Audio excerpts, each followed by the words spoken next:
welcome to this video series on HTML for beginners. Now in this video we're going to be talking tables. Now a pretty good analogy would be imagining yourself at your dining room table, and that dining room table is going to keep the food organized. In other words, you're not just going to slop it on the floor somewhere and start eating. So with that table, rather than you just slopping it on the table and start eating, you're going to put it on a plate. Now then, rather than just slopping it on the plate, well, you're going to have okay, stay with me here, a sectioned plate. Yeah, kind of like those picnic plates. It might have like 3 sections, one large one, and then a couple of smaller ones, one for maybe a dessert and one for a side. However, but anyway, say it's got 3 sections on it. Well, now then you've got a little bit more organization in your eating. You don't just slop food on the floor and then start gobbling it up. You put it on a sectioned plate. You put it on a certain section of your plate, and that plate is on your table. That table is on your floor. Now in this case, using that analogy, stay with me here, your table is on your web page, and on your table or within your table is a plate, and within that plate are sections or cells, and within those cells you've got your content, and they're neatly separated from one another so that it doesn't all look jumbled together whenever you open it up in your browser. So that being said, let's go ahead, if you were able to follow all that, let's go ahead and show you some of the tags we're going to be using in this particular video regarding tables. Now let's go ahead and open up our notepad here, and I'll show you these tags we're going to be messing with. Now the first one here is basically the opening and closing table tag. That's just like any of the other ones here. I'm going to put both of those brackets together like so, TABLE, and this is our opening, our yin, and this is the closing, the yang. In between here we've got a couple other items we need to tackle, and that is the table row and the table data or cell. This just tells our browser how many rows we're going to have and how many cells or chunks of those rows are going to be broken up to contain different data. So what we need to do now is and again, the more you do this, the more you're going to start to memorize this. So it's not like a memorization course just yet, but it helps to, memorize them. So that being said, let's go ahead and do for our rows, TR, closing TR. Now then, within our rows we've got, as I was saying, these cells that contain the data. Now it's not TC, for those of you that might have been jumping the gun here, it's TD, like data. So let's go ahead and toss those in here. Now you can have quite a few rows within your table, and you can have quite a few TDs or cells or table datas within your rows. I know that may be confusing at this point, but again, the more you do this, the more it's going to start to shed some light on it. Got our TDs and our closing TDs. And just on the outside event that your particular browser, and some do, some don't, may be kind of screw reacting if you've got nothing in here in your data or in your cell.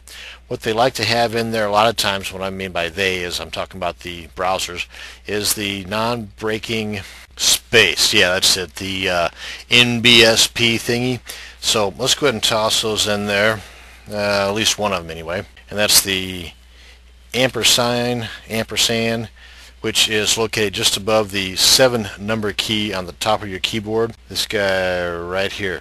Hold your shift key down and hit your 7 key, and that's the guy that shows up, the ampersand as they call it.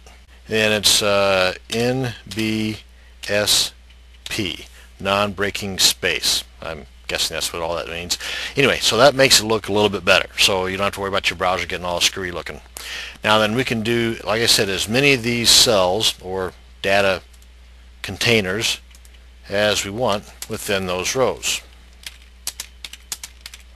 and we can have as many rows as we want within our table. Now, just to kind of show you how this looks, let's go ahead and save this as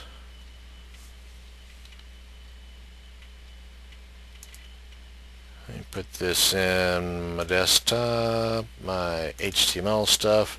Okay, let's go ahead and put this in our working folder, and we're going to name this here, how about table.html. Click on that, all files, okay, and save. Now let's put something in here just so we can kind of see how it looks. And let's try yes. Then we'll leave these filled up with the non-breaking space, whatever they're called, and that way we can kind of see what we're looking at here. So Control key S like Sam, and that saves this.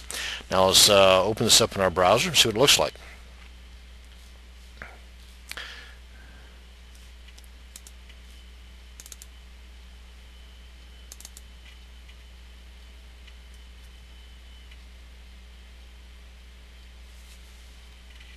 Now, and just for the sake of knowing, we're going to open up the browser first and then pull that file in. We do that by going to File, because we haven't done this before. Open File, and let's pull this on down here. And let's go ahead and find that particular folder, HTML stuff, table. I just double-clicked on it. Now you can see that it may not look very organized at this point, because frankly it isn't. It needs more formatting within those tables.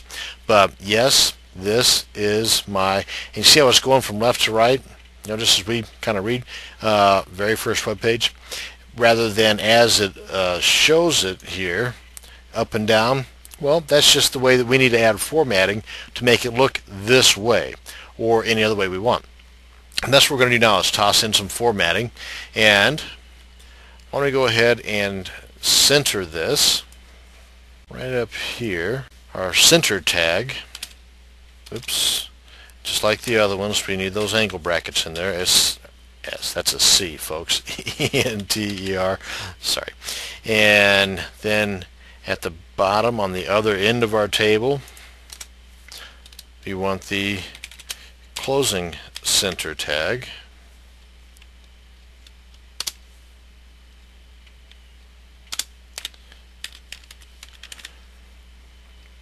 And this should put it in the center of the page. So let's just check it out and see. Go to our browser and let's refresh, and now it's in the center of our page. Hunky-dory. Okay, now then let's see what else we can do with this table. Now as you can see, there's no boundaries in here. There's no border. Which is cool. In most cases we don't want a border around each one of these tables, but in some cases we will. So let's go ahead and try to add a border, and what we'll do here is we'll just tell the table how we want it, and we're going to do that inside of this table tag. We don't need to mess with the closing table tag. That's going to tell the browser, hey, everything's over and done with this table. But up here, this is going to tell the browser how to show this particular table along with all the goodies inside of it. So here we're going to go with border, B-O-R-D-E-R, equals, and let's go ahead and toss in those double quotes. And if you recall, that's holding down your space key and that button just to the left of the enter key on the right hand side of your board. Then we'll go backspace, and the width, you put in a number here for, I'm going to go with 1 as the smallest, and as far as on the other side of the double quotes here, we're going to put a space and the width. How wide we're going to make this table? Well, we can do it one of two ways, either percentage of the window, or we can do a number of pixels. So let's go ahead and do both, and I'll just show you.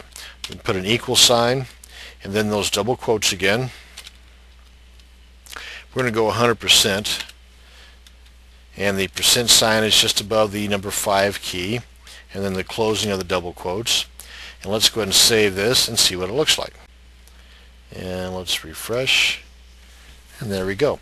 The entire table and everything inside of the table is defined by those attributes that we put in that line, telling the browser how to show that particular table. So you can see it took it all, and the entire thing has the border around it. Each data, each row, each cell rather, the data. I keep wanting to call it table data, but each cell and each row has that border around it.